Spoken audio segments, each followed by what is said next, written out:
গত কয়েক বছরে আন্তর্জাতিক ভ্রমণের ক্ষেত্রে বাংলাদেশিদের জন্য পথ ক্রমেই সংকীর্ণ হচ্ছে। একসময় অন অ্যারাইভাল বা সহজ ইমিগ্রেশন নিয়েই দক্ষিণ পূর্ব এশিয়ার বহু গন্তব্যে যাওয়া যেত। সে সুযোগগুলো দ্রুত কমে যাচ্ছে।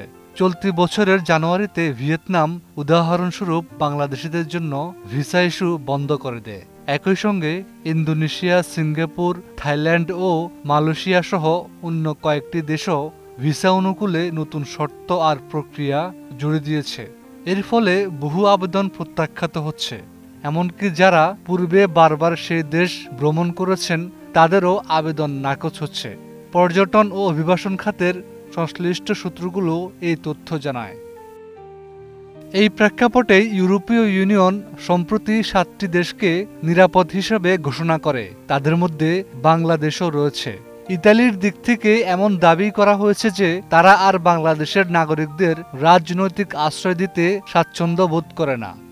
ইউরোপীয় ইউনিয়নের গত 16 এপ্রিলের তালিকায় বাংলাদেশ, কসোভো, কম্বোডিয়া, মিশর, ভারত, মরক্কো ও তিউনিসিয়ার নাম থাকে। যদিও ইউরোপীয় ইউনিয়নের বক্তব্য অনুযায়ী প্রতিটি আশ্রয় আবেদন ব্যক্তিগত ভিত্তিতে বিচার করা হবে। তথাপি এই ধরনের সার্বিক শ্রেণীবিভাগ অনেকের ভবিষ্যৎ ঝুঁকিপূর্ণ করে তুলেছে। বাংলাদেশ থেকে আগত অনেক আশ্রয়প্রার্থী অতীতে রাজনৈতিক নির্যাতন, সামাজিক সহিংসতা বা অন্য কোনো কারণ দেখিয়ে আবেদন করলেও এমন বহু ফাইলে জাল দলিলের ব্যবহার এবং অর্থনৈতিক উদ্দেশ্যপ্রসূত অনুপ্রবেশের ঘটনাও প্রকাশ পায়। এমন অভিজ্ঞতা রয়েছে দূতাবাসী পর্যায়ের কাগজপত্র যাচাইকারীদেরও। ফলে ইতালি ও অন্যান্য ইউরোপীয় দেশের প্রশাসনের বিরক্তি ও তিক্ত মনোভাব জন্মায়। একই সঙ্গে ইউরোপীয় মানবাধিকার সংস্থাগুলো এই সিদ্ধান্তের তীব্র সমালোচনা করেছে। তাদের যুক্তি, প্রতিটি আশ্রয় প্রার্থীর আবেদনের পিছনের ব্যক্তিগত বাস্তবতা বিবেচনা করা উচিত।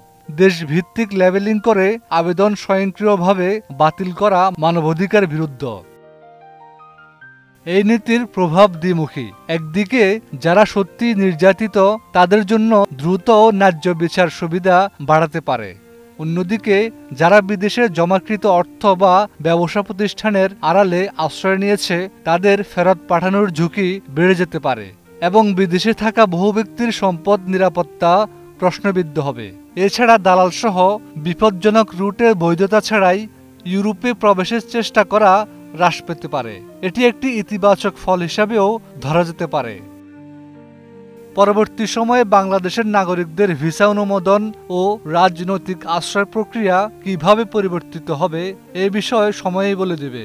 কিন্তু এটি স্পষ্ট যে বিশ্বমানচিত্রে বাংলাদেশিদের গতিবিধি আর আগের মতো মুক্ত নয়। ব্যক্তিগত পরিকল্পনা, নিরাপত্তা ও ভবিষ্যৎ ভাবনায় এখন বড় ধরনের পরিবর্তন এসেছে। Desk report, 21 television.